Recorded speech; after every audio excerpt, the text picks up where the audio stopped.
네, 안녕하세요. 네, 논문 읽어주는 이티들 두 번째 시간입니다. 네, 오늘도 함께 해주신 케이스튜브 위원님들 감사합니다. 네, 저는 케이스튜브 위원장을 맡고 있는 충북대학교 윤미현이고요. 오늘 함께 해주신 위원님들 잠깐 소개하고 저희 시작하도록 할까요? 네, 안녕하세요. 러닝스파크 윤성입니다. 네, 안녕하세요. 저는 서울여자간호대학교의 임지영입니다. 네, 안녕하세요. 저는 고려대학교에 있는 최고은이라고 합니다. 네, 반갑습니다. 감사합니다. 네, 오늘 논문 읽어주는 이티들에서 오늘은 저희 두 번째 시간을 맞이해서 정말 중요한 주제로 우리 임지영 교수님이 교육공학 연구에 게재한 연구를 좀 소개해 드리려고 하는데요. 디지털 활용 교육에서 사회 정서적인 학습에 굉장히 많은 이슈가 되어 있는데 마침 이렇게 임지영 교수님이 그런 주제로 연구를 했다 해서 우리 오늘 공유해 주기로 했어요. 네, 그러면 저는 이만 마이크를 임지영 교수님께 넘기고, 네, 임지영 교수님 소개 부탁드립니다. 화면 공유 바로 하고 시작하겠습니다.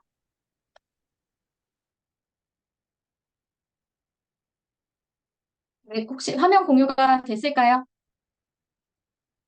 네, 감사합니다. 네, 저희 논문 읽어주는 이티들에서 제가 굉장히 최근에 발표를 또 한 논문이라서 이제 지금 공유하는 것이기도 하지만 굉장히 애착이 가는 논문이기도 해서 오늘 좀 같이 이야기해보면 좋을 것 같다라는 생각으로 이 논문을 가지고 왔는데요.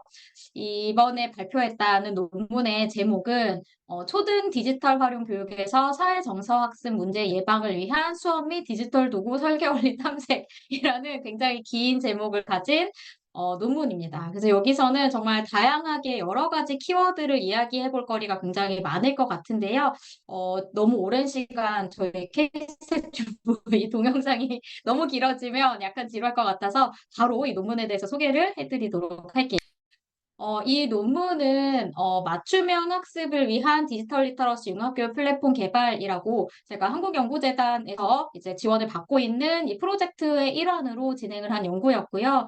이 연구의 목적은 디지털 활용 수업에서 사회정서 문제가 발생하는 현상을 이해하고 이 문제에 대한 이해를 토대로 수업 설계 원리 그리고 디지털 도구 설계 원리를 도출해보자라는 목적을 가지고 수행된 연구입니다. 그래서 여기서 제가 먼저 말씀을 드릴 부분은 이 연구 전체적인 제목이나 목적에서 저희 연구진들이 가장 강조하고 싶었던 포인트가 하나가 있어요. 이것은 이제 보통 우리가 이제 교육공학을 하는 사람들이 뭔가 능력을 향상시키는 이런 것들을 많이 연구를 하곤 하는데 저희는 약간 방향을 바꿔서 여기 제목에 있는 것처럼 문제를 예방하자라는 접근을 조금 취했습니다. 그래서 요거를 예방적 개입이라고 이야기를 하는데, 자, 그런 거를 일단, 잠시 후에 조금 더 본격적으로 소개를 해드리도록 하고요. 대체 왜 이 논문에 이 연구진들이 좀 관심을 가지게 되었는가라는 그 비하인드 스토리부터 이야기를 하려고 합니다.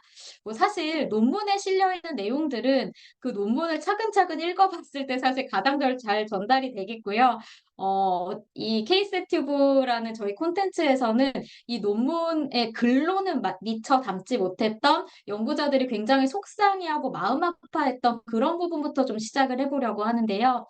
이 연구의 시작은 저희 연구자들의 정말 생생한 경험담으로부터 시작된 연구다라고 할 수가 있어요.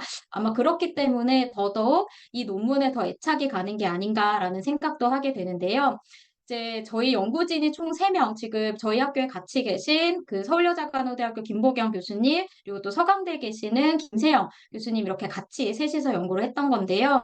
김보경 교수님이 그런 이야기를 한번 하시더라고요. 따로 연구를 하시는 그런 장면에서 어떤 초등학생이었는지 중학생이었는지 지금 정확히 기억은 안 나지만 하여튼 그 초중학교 그 사이에 있는 아이가 AI 코스웨어를 가지고 계속 문제를 풀고 있대요. 막 디바이스를 이제 학교에서 해주기도 해서 막 집에서도 문제를 풀고 막 학교에서도 문제를 풀고 이런 문제풀이를 굉장히 많이 하는데 한번 가만 지켜보니까 계속 틀리고 또 틀리고 틀리고 계속 집에서도 틀리고 학교에서도 틀리고 걔는 그냥 문제를 푸는 행위에만 집중을 하고 있었고, 거기서 뭔가 학습이 정말 일어나서 이 다음 단계로 넘어가는 그걸 하지 못하고 있더라라는 겁니다. 그래서 잘 들여다보니까 이 아이는 그냥 디지털 디바이스를 가지고 뭔가를 하는 행위가 자기는 학습을 하고 있다라고 그냥 인식을 하고 있던 거예요. 그러다 보니, 이제 김보은 교수님이 보았을 때는, 이 학생에게 AI 코스웨어를 주고 디바이스를 준 게 오히려 계속된 실패 경험을 줬던 건 아닌가라는 갑자기 그런 걱정이 덜컥 들었다라는 이야기를 이제 저희가 모여 있는 곳에서 한번 한 적이 있었어요. 딱 그 시기쯤 이제 오른쪽에 있는 건 저의 경험담인데요. 제가 저희 학교에서 디지털 리터러시 교육을 하고 있는데 디지털 리터러시 교육을 하다 보면 여러 가지 디지털 그 소프트웨어 같은 거를 사용을 하게 되곤 하는데요. 제가 사실 뭐 이거는 저의 교수 설계가 잘못돼서 그런 것일 수도 있습니다만 디지털 도구를 사용해서 수업 시간에 막 이것저것 하다가 제가 순간적으로 한 아이의 얼굴이 이렇게 딱 제 눈에 들어왔어요. 저희는 굉장히 많은 학생들을 데리고 수업을 하는데 학생 표정이 울먹울먹하고 있는 거예요. 그래서 제가 수업 시간에 사실 울먹울먹할 일은 많지가 않잖아요. 더군다나 대학인데. 그래서 너무 순간적으로 걱정이 돼서 가까이 이렇게 가서 무슨 일이냐 이렇게 했더니 정말 작은 목소리로 교수님 저 이거 못하겠어요 라고 얘기를 하는 거예요. 제가 그 순간에 너무 속이 상했고 그 아이에게도 미안했고 제가 디지털 교육을 하는 거는 정말 디지털을 활용해서 수업에 뭔가 재미도 느끼고 여러 가지 이런 걸 가지고 있으면 내가 이런 것도 할 수 있겠구나라는 거를 조금 더 확장시켜서 자기의 삶에 적용하고 그런 아름다운 모습을 꿈꾸면서 디지털 활용 교육을 했던 건데 그게 그 아이에게 정말 수업에서 속상한 마음을 가지게 하는 그런 경험을 시켜버리고 말았구나. 요런 생각이 좀 듣게 되었습니다. 그러다 보니, 디지털이라는 것을 수업에서 우리가 교육공학자들이 굉장히 익숙하게 연구를 하고 있고 수업에서도 활용을 하고 있는데, 혹시 이 디지털을 교실이라는 장면으로 가지고 왔을 때, 우리가 예상하지 못했던 문제를, 그러니까 사실 문제를 완전히 예상하지 못하는 건 아니죠. 많은 사람들이 뭐 디지털에 과몰입한다 이런 이야기는 하고 있지만, 우리가 미처 놓치고 있었던 뭔가의 문제가 있었던 건 아닐까? 그래서 사실 저희의 접근은 디지털을 활용하지 말자, 뭐 시대 역행하는 그런 이야기는 절대 아니죠. 하지만 디지털을 조금 더 잘 사용할 수 있도록 우리가 이 교실이라는 곳을 부드럽게 만들어줄 수는 없을까라는 고민을 하기 시작했습니다. 그런 고민을 좀 해결하기 위한 접근으로 이 연구를 시작을 했던 거고요. 그런 점에서 이 연구의 특징을 한 세 가지 정도로 요약을 해볼 수 있을 것 같아요. 이제 첫 번째는 바로 이런 문장으로 이게 굉장히 질적 데이터를 사용한 질적 연구를 시도했던 것이기 때문에 이런 용어들이 가끔 등장을 하는데요. 교수학습이라는 현상에 디지털이 들어왔을 때 디지털이 분명히 효과적인 것도 맞지만 뭔가 어떤 순간에 보면 수업을 삐걱거리게 만드는 그런 순간이 있다라는 생각이 들었습니다. 그러다 보니 조금이라도 이 학습이라는 현상 속에 디지털이 어떻게 작동하는 모습을 좀 덜 삐걱거리게 할 수는 없을까? 뭔가 윤활유를 부어주는 방법은 없을까라는 생각을 했습니다. 그러다 보니 저희가 찾은 거는요, 문제가 발생했을 때 발생한 이후에 해결을 해주는 게 아니라 애초에 문제가 발생하지 않도록 예방적으로 개입을 해주는 그런 방법을 저희 연구에서는 좀 그런 접근을 취하고자 했었고요. 이게 대응적 개입과 예방적 개입은 사실 학교 폭력이나 그 교육 심리학 쪽에서 상담 쪽에서 사용하는 용어라고 하더라고요. 그래서 저희도 문제에 대한 예방적 개입을 해보자라는 접근을 취했습니다. 이제 두 번째는 그런 거였어요. 교사와 디지털이 어떻게 하면 잘 협력할 수 있을까라는 걸 고민을 했었는데요. 사실 뭐 이 연구에서 저희가 가장 좀 강조하려고 했던 바는 디지털이 교실에서 문제를 일으키고 있으니까 사용하지 말자. 이렇게 독자들에게 이해되면 절대 안 된다. 그것은 우리의 의도도 아니다라는 생각을 했는데요. 그런데 또 한 가지 생각을 했던 건, 이런 문제를 이제 교사가 전적으로 다 해결하도록 하는 것도 아니고, 그리고 그러니까 뭐 디지털 도구가 들어간다고 해서 이런 문제가 다 해결되는 것도 아니고, 어차피 교실이라는 현상은 선생님, 디지털 학습자가 굉장히 아주 밀도 있게 상호작용하는 현상이기 때문에 사람의 힘으로만, 디지털의 힘으로만 이런 문제를 해결하는 게 아니라 교사와 디지털이 잘 협력할 수 있게. 그래서 저희는 나중에 보시면 이 결과를 보시면 설계 원리가 두 가지 방향으로 나와요. 수업 설계 원리와 디지털 설계 원리. 그래서 이 두 가지 설계 원리가 함께 작동할 수 있도록 하자라는 접근을 취했고요.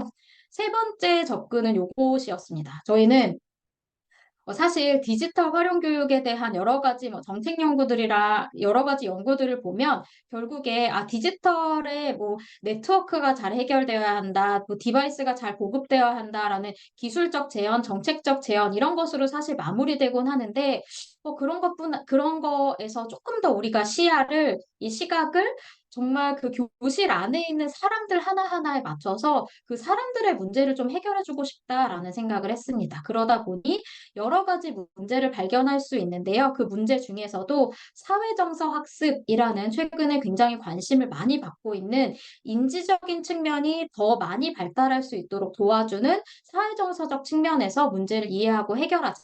이런 접근을 취했습니다. 제가 앞에 서론이 이렇게 길었던 이유는요, 정말 저희 마음속에는 이렇게 하고 싶다라는 이런 강력한 동기가 있었던 거예요. 근데 이거를 학술적인 용어로 서론과 이론적 배경에서 풀어내다 보니 저희의 연구자의 언어가 정확히 전달되지 않았던 것 같아서 이런 부분을 조금 더 설명을 하고 싶었고요. 자, 이런 접근을 가지고 실제로 했던 연구를 이제 조금 더 학술적으로 이야기를 해보자면 이 연구는 사회정서 학습 이론에 토대를 두고 있습니다.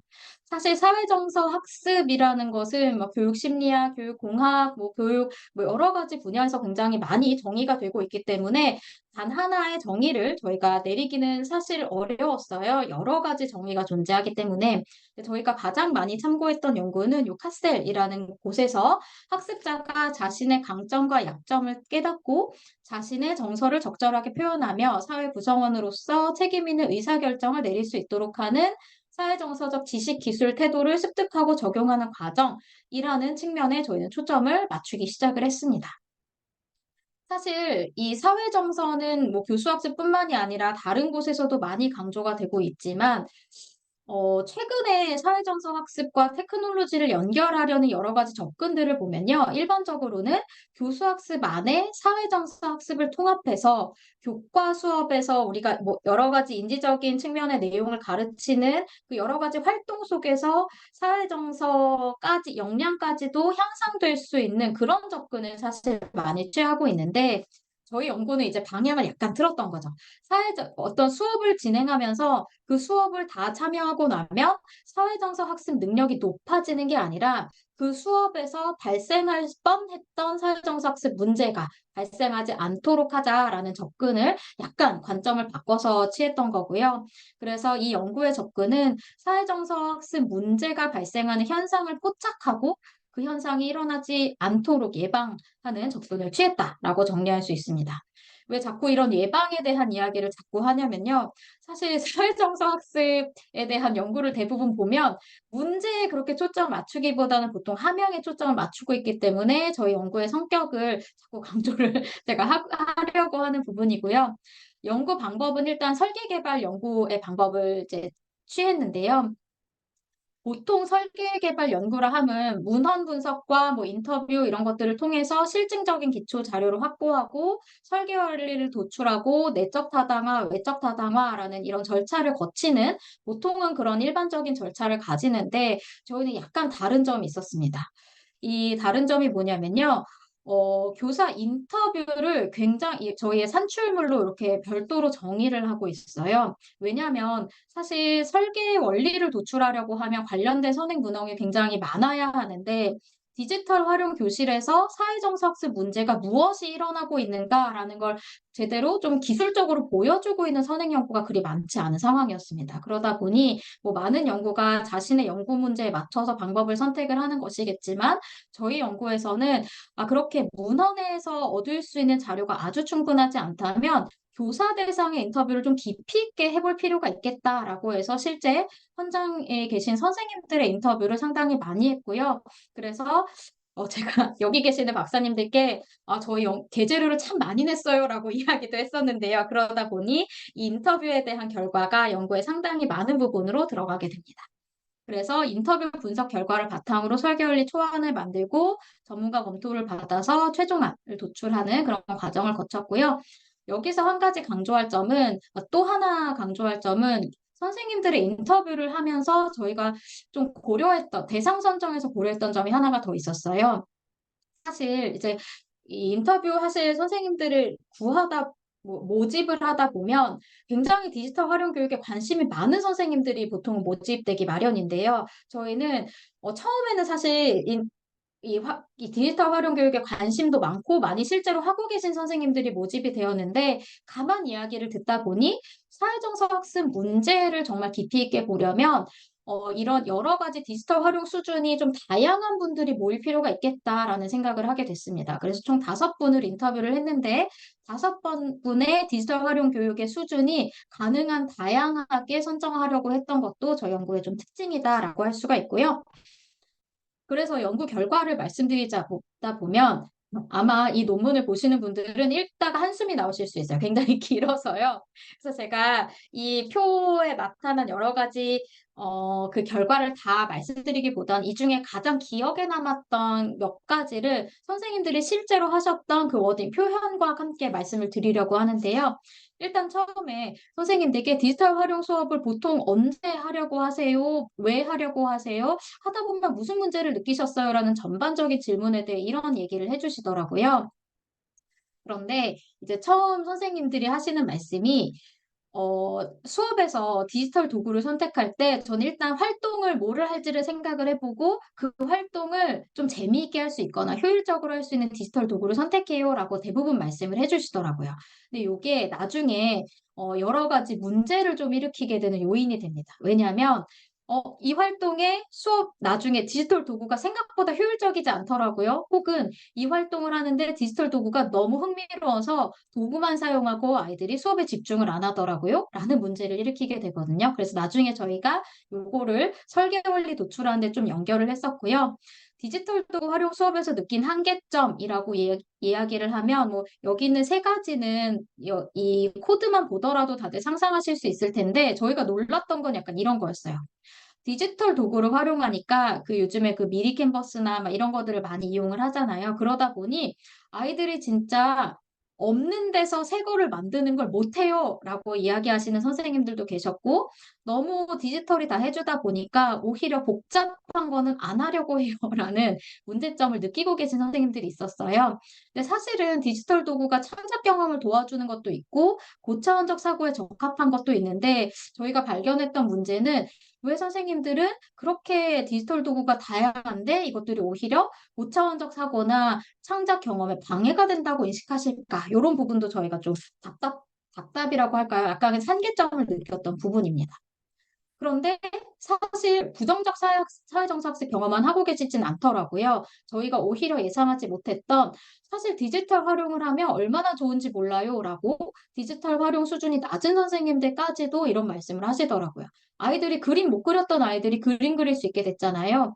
그다음에 글 한 번 쓰면 지우개로 다 지워야 해서 글쓰기에 무서워했던 애들도 그냥 지워버리면 되니까 아무렇게나 일단 글 써요라고 해서 자신감 향상 이런 모습도 좀 볼 수가 있었고요. 또 이거는 좀 기억에 남는 부분이었어요.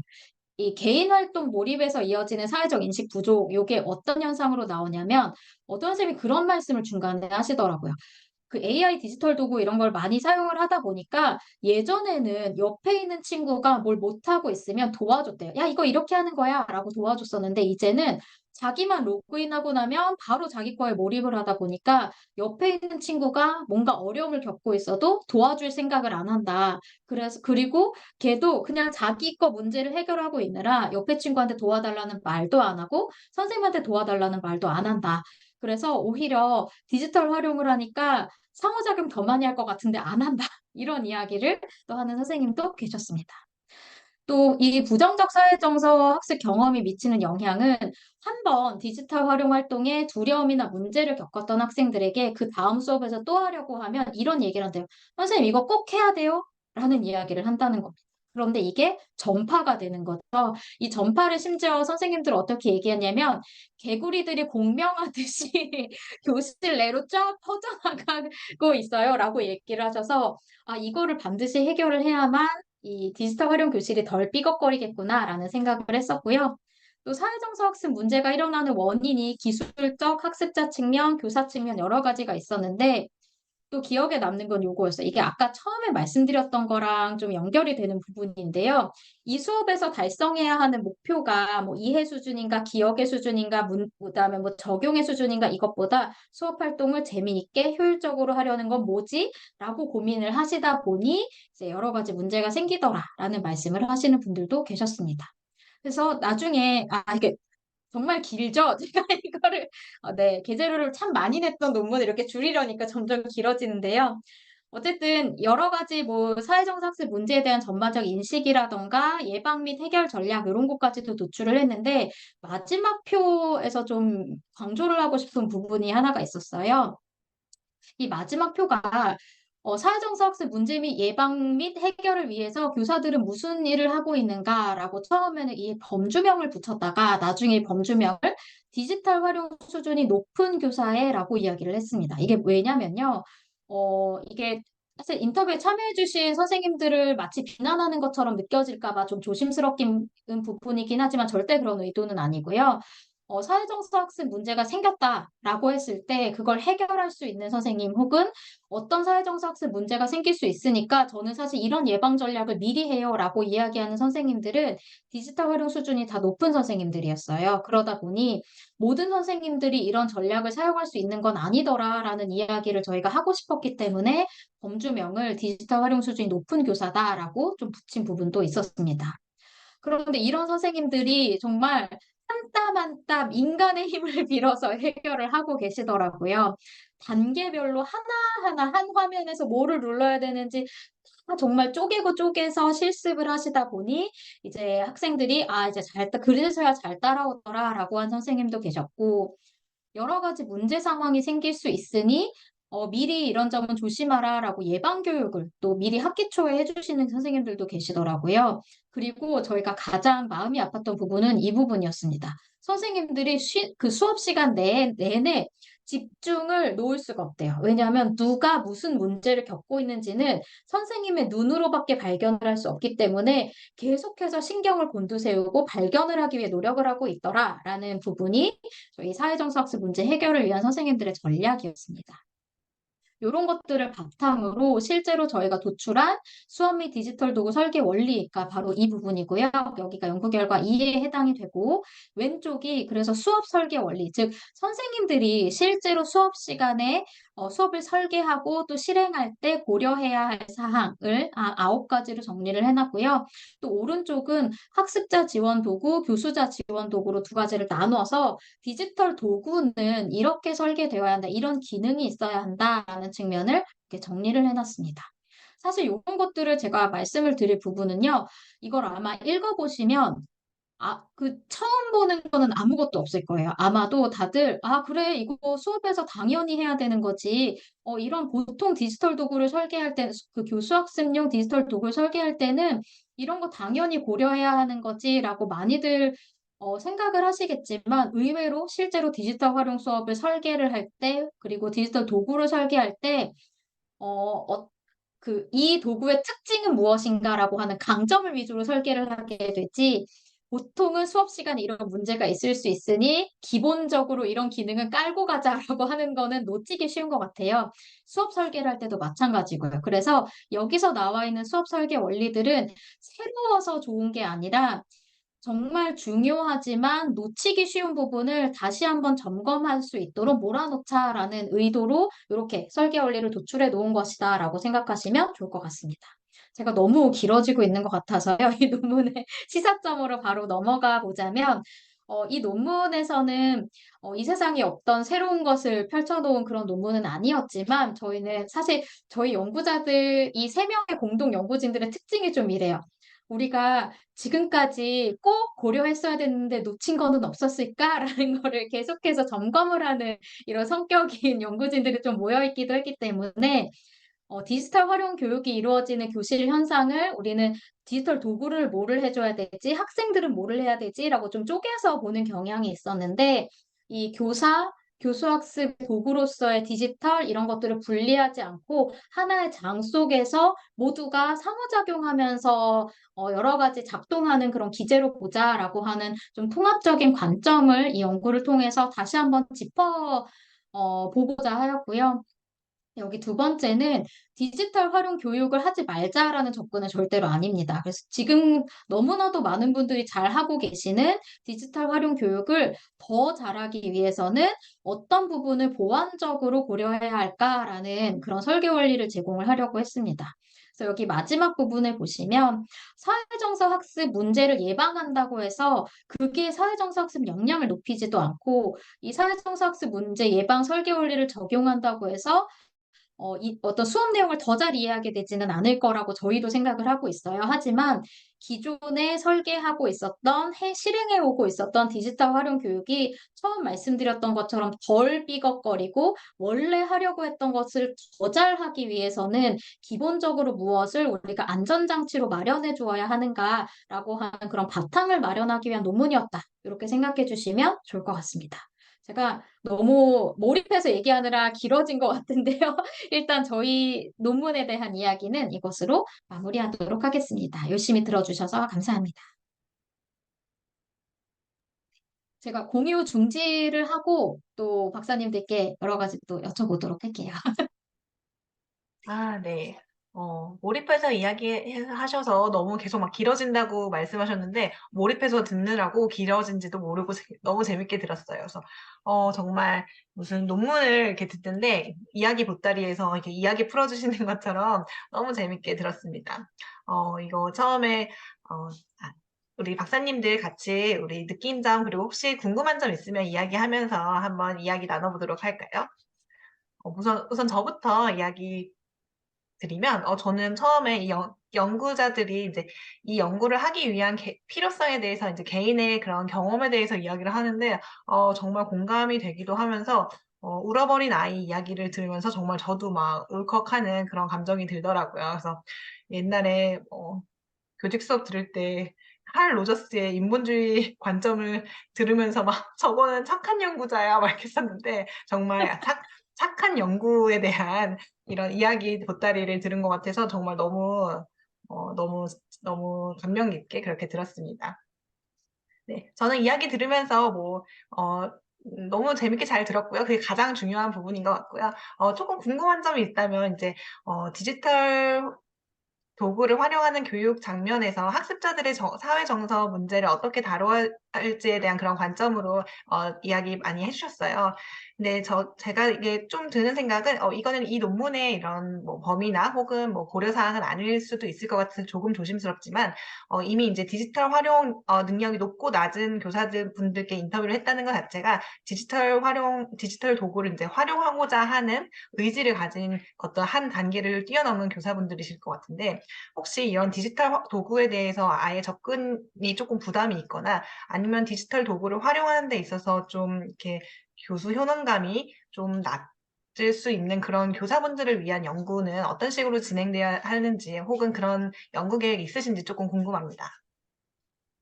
네, 사실은 제가 이 연구 전체 프로젝트가 디지털 리터러시 교육에 대한 프로젝트고요. 이 교육은 학습 지원에 조금 더 초점을 맞춘 프로젝트이기는 합니다. 그래서 교사를 대상으로 연구를 조금 더 그러니까 교사를 지원하기 위한 그런 연구를 진행하는 것도 도움이 되겠다라는 생각은 많이 드는데 일단 현재로서 교사 지원에 대한 연구를 현재 당장 하려는 계획은 네, 구체적으로 마련되어 있지는 않고요. 근데 다만 지금 말씀하신 부분 듣다가 한 가지 생각이 나는 게 저는 제가 이번에 선생님들을 만나 뵙고 인터뷰를 하면서 많은 배움을 얻었던 것, 약간 깨진, 저의 기존 고정관념이 깨진 부분들이 몇 부분 있었어요.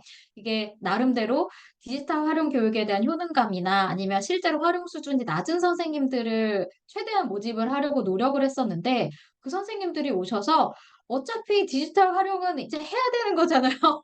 라고 해서 약간 자포자기처럼 약간 효능감이 낮을지언정 해야 되는 거 이제 나도 안다. 그래서 나도 최소한 뭐는 해보려고 한다. 이렇게 얘기를 하시더라고요. 그래서 효능감이 낮은 거는 사실이지만 그게 기존의 연구자로서 그러니까 정말 효능감이 낮기 때문에 아예 안 하려고 한다라고 했던 약간 전통적인 이해가 약간 다른 모습으로 코로나 이후에 변한 게 아닌가? 이런 생각은 약간 들었었습니다. 제가 동문서답을 했는지 모르겠네요. 아닙니다. 너무 딱 맞는 네, 답네. 감사합니다. 네. 제가 듣다 보니까 이제 생각이 난 게 있어서 저도 좀 덧붙이고 싶은데요. 일단 저도 뭐 이 연구에 대해서 소개를 받은 소감은 윤미영 교수님과 동일합니다. 그러니까 이 연구를 하게 된 배경이나 이런 것들이 되게 연구자의 마음이 사실 논문을 읽었을 때는 미처 제가 못 느꼈는데 말씀을 해주시니까 그런 게 많이 느껴져서 되게 인상적이고요. 저는 이제 에듀테크의 어떤 산업적인 트렌드? 이런 것들을 좀 바라보다 보니까 제가 좀 들으면서 재밌었던 포인트가 이런 학생들의 어려움을 겪고 있는 순간을 파악하기 위해서 선생님이 굉장히 집중해서 모니터링을 하더라라는 이야기를 해주셨잖아요. 그런데 그런 것들에 대한 요구를 우리가 기술로 해결할 수도 있겠다는 생각이 드는 거예요. 최근에 그런 1인 1디바이스 이렇게 보급이 되면서 또 많이 현장에 보급을 하고 있는 게 이런 MDM 제품들, 그러니까 디바이스 관리하는 제품들이 많이 또 같이 세트로 도입이 되는데 거기에서 그런 어려움을 겪고 있는 지표들을 사실 학습 분석적으로 포착할 수 있을 것 같고, 그런 부분들에 대한 선생님의 뭐 자동 알람이라든지, 이런 것들도 좀 기술로 같이 설계되고 고려되어야 수 있지 않을까? 이런 가능성을 좀 생각을 해봤고요. 그리고 이제 두 번째 제가 또 들었던 생각은 이게 사회 정서 학습이 저는 또 웰빙이라는 키워드랑도 연결이 되는 것 같아요. 요즘 미래교육에서 웰빙 키워드 정말 많이 언급을 하는데, 근데 그런 측면에서 학생의 웰빙뿐만이 아니라 교사의 웰빙도 되게 중요한 아젠다잖아요. 그러면 제가 뭐 해외 배쇼나 뭐 미국의 뭐 영국의 배쇼나 미국의 이스티 이런 데서 해외 박람회들을 다녀보면 교사의 웰빙을 지원하는 에듀테크도 상당히 좀 있거든요. 근데 우리나라에서는 아직 저는 좀 많이 보지는 못한 것 같아서 그런 부분에 대한 또 관심도 가지면 좋지 않을까 이렇게 생각의 확장을 해봤습니다. 어, 듣다가 한 가지 이야기하고 싶은 부분이 또 생각이 났는데 이러다가 우리 케이스 튜브 콘텐츠가 길어지는 거죠, 아, 항상? 죄송합니다. 아니, 어, 사실은 들으시는 분들도 자포자기 하셔야죠. 사실은 그 디지털 도구 설계 원리 중에 그 문제가 발생했을 때 교사가 알 수 있도록 해야 된다라는 설계 원리가 있기는 해요. 근데 거기다가 그 학습자 지원 도구 설계 원리 중에 좀 그런 부분이 있고, 저는 사실 그 개인 학습에 대한 몰입에서 사회 정서 인식이 부족이 온다라고 아까 그 제가 강조했던 부분이 그 부분인데요. 자동으로 알려주는 거 너무 중요하고 저도 그게 반드시 있어야 된다고 생각은 하는데 사람들한테 최근에 또 학생들, 저도 좀 그런 성격이긴 한데, 왜 전화해서 음식 주문하는 거 되게 싫어하는 거 아세요? 그 다른 사람이랑 말하고 도움 요청하고 이런 거 되게 어려워하잖아요. 저도 그래서 배달의 민족 같은 거 굉장히 좋아하는 사람인데 앱으로 하니까. 근데 문제가 생겼을 때 자동으로 누군가가 도와줄 수 있는 장치가 있다라고 하는 건 정말 중요한 안전장치이지만 저 지금 도움이 필요하고 도와줬으면 좋겠어요. 라고 누군가한테 말할 수 있는 그런 행위를 할 수 있는 능력, 그 다음에 누군가가 도움이 필요하다라고 했을 때 선생님도 도와줄 수 있지만 동료 학습자들이 내가 도와줄게 라고 할 수 있는 그런 능력, 그것도 사회정서에서 굉장히 중요한 측면이긴 또 하기 때문에 디지털의 힘과 함께 또 그런 것들을 자연스럽게 학생들이 좀 뭐라고 경험해 볼 수 있도록 도구가 설계되는 것도 중요하겠다. 그런 생각도 사실 좀 했었습니다. 갑자기 배달 네. 민족까지 이야기를 해서 네. 죄송하네요. 너무 좋은 말씀 감사드립니다. 네. 자기가 필요할 때 도움을 요청할 수 있는 그 요인도 사실 자기주도 학습에서 헬프 시킹 행동으로 이제 이어질 수 있을 것 같은데요. 그러니까 학생들이 자기가 어느 지점에서 도움이 필요한지를 아는 역량도 또 중요하고, 그리고 제가 아는 저희 집에 사는 어떤 초등학생 고학년 아이도 이게 인간에게 도움을 요청하는 거를 굉장히 어려워하더라고요. 근데 그러니까 왜냐면 이거를 자기에 대해서 문제를 파악하고 나서도 이제 그거를 이제 누군가에게 도움을 요청하는 데가 조금 이게 어느 정도 성격적인 부분도 작용을 하는 것 같은데, 아이들이 만약에 디지털 도구에서 어떤 기능을 통해서 그렇게 도움을 요청하는 건 또 어떤 식으로 접근이 다를지 같을지 그런 부분도 조금 궁금해지는 그런 지점이 있었습니다. 네, 조금 이야기가 조금 빗나가는데요. 혹시 최고원 박사님도 혹시 코멘트 혹은 질문 있으시면 해주시면 너무 감사하겠습니다. 네, 저도 그 임지영 교수님 발표 너무 재밌게 잘 들었고요. 특히나 정말 발표를 듣다 보니까 이 논문에 대한 그 연구진들의 애정, 그리고 그 노력이 잘 느껴지는 것 같습니다.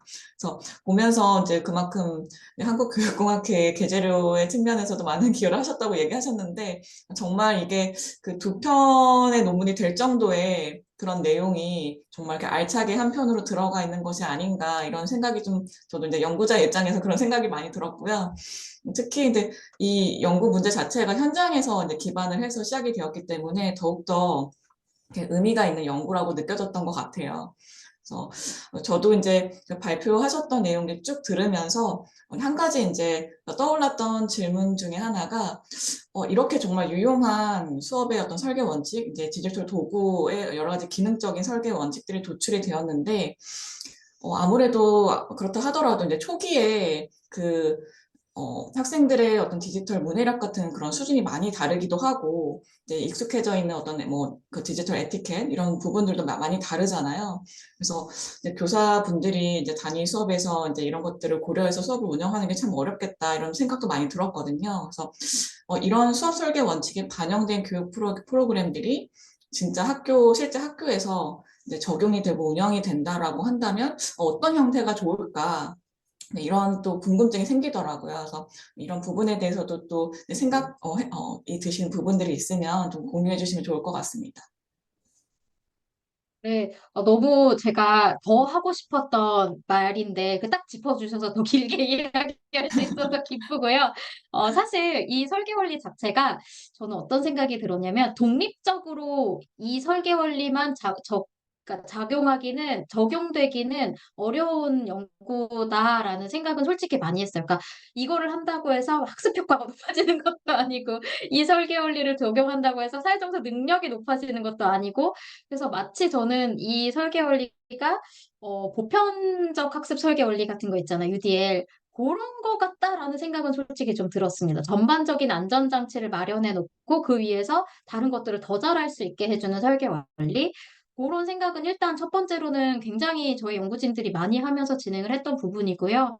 그리고 두 번째는 선생님들이 그런 이야기를 좀 하시더라고요. 학생들이, 저도 그 선생님들한테 배워서 실제로 제 수업에 최근에 적용하고 있는 것 중에 하나가, 디지털 도구를 쓸 때 학생들한테, 새로운 거 쓸 때 학생들한테 꼭 한 번씩 얘기를 해줘요. 문제 발생할 수 있는 거 당연해요. 문제 발생해도 절대 당황하지 마시고, 문제 발생하는 게 오히려 더 제대로 하고 있다는 거니까, 그럴 때 당황하지 말고 울지 말고, 짜증도 날 수 있어요. 짜증 나는 것도 당연해요. 왜냐하면 저도 짜증이 나니까요.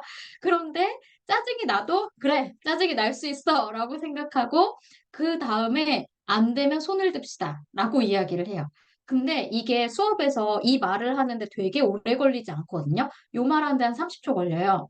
근데 선생님들이 수업 시간 안에 디지털 도구 사용하기 전에 이런 말을 한번 할 수 있게 좀 일깨워주는, 다시 한번 그래 요런 이야기 내가 원래 중요한 건데 안 하고 있었지, 그거 하나씩이 적용되면 충분하지 않을까. 제가 너무 약소한 연구를 하고 있다는 생각이 자꾸 들긴 하지만, 네, 그런 생각을 제가 그래서 하나만 더 하고 정말 끝낼게요. 제 말이 좀 원래 긴 편이라 죄송해요.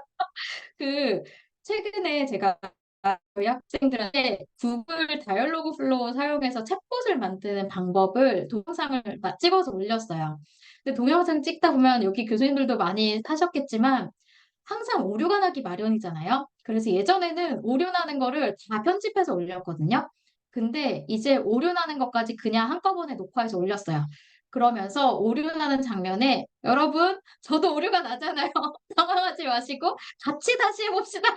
라고 하고 올렸는데요. 이렇게 편집하기 귀찮아서가 절대 아니라, 당연히 올 수 있다. 이거를 학생들이 받아들일 수 있게끔 하기 위한 목적에서 일부러 더 그랬습니다. 아마 그런 부분들이 우리의 마음속에 항상 수업 설계할 때마다 들어있다면 처음 말씀드렸던 것처럼 수업이 덜 삐걱거리지 않을까 그렇게 생각합니다. 아, 네, 너무 재밌는 또 유용한 답변 너무 감사드립니다. 네, 정말 깨알 꿀팁인데 정말 유용한 꿀팁이었던 것 같습니다. 음. 제가 마지막으로 질문 드리고 싶은 게 있는데, 사실 저는 이 연구를, 오늘 소개를 받기 이전부터 좀 활용을 해서 쓰고 있었어요. 왜냐하면, 저희가 사회 정서학습에 대해서도 이제 저도 관심이 있어서 특히나 에듀테크 영역에서 이렇게 좀 관심을 가지고 보고 있는데 이것과 관련해서 도구 설계 원리까지 나온 선행 연구들이 많지가 않더라고요.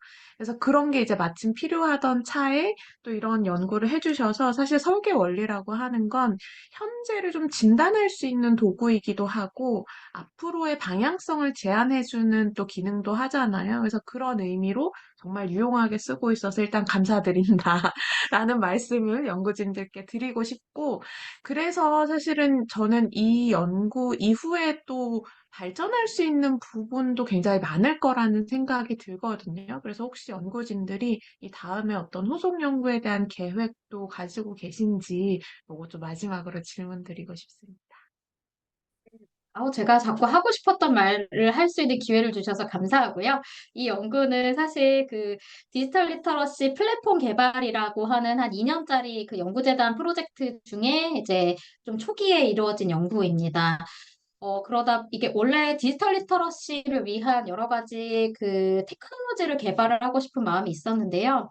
디지털 리터러시 교육은 조금 어려운 문제 해결을 디지털을 활용해서 하게 하는, 즉, 고차적인 사고를 디지털이 도와주는 그런 활동이 들어갈 수밖에 없어요.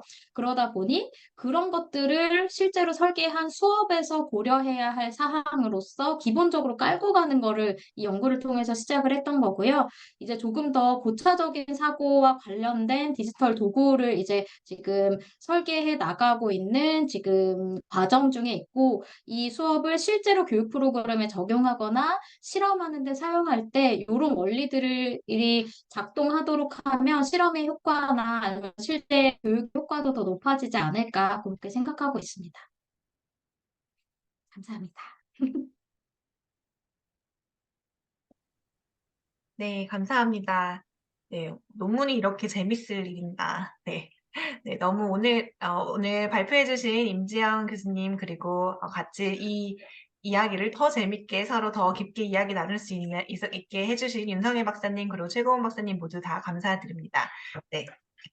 우리 오늘 너무 재밌는 주제로 이렇게 이야기를 나누었는데요. 네, 보시는 분들도 다 재밌게 보셨으면 좋겠습니다.